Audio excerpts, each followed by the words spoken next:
All right, I'm going to set the high and low level adjustments on this fuel gauge.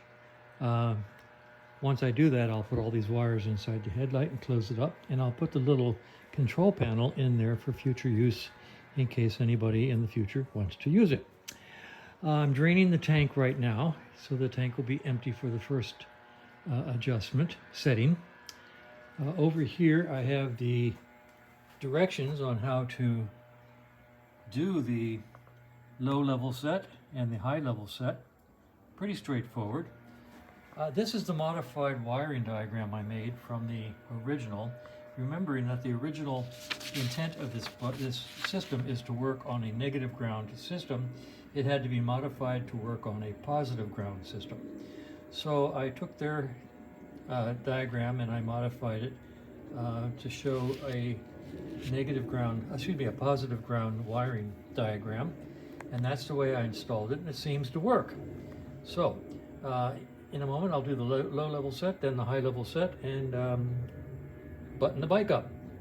So I'm draining the gas, do the low level set, then I'll fill the tank all the way up and do the high level set, and theoretically the fuel gauge should be working normally. Okay, so this is actually cool. I just did the empty setting and the full setting exactly like in the directions said.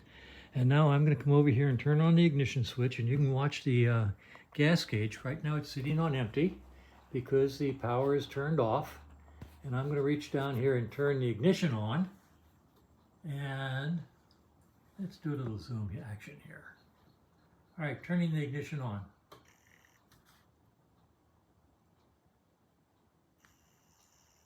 Right over to full, because the tank is full.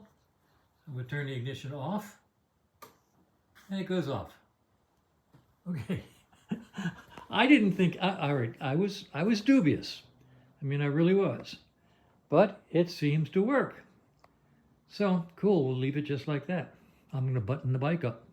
Now we're just waiting for new clutch plates, and we'll do some more work to it. But right now we're waiting on clutch plates.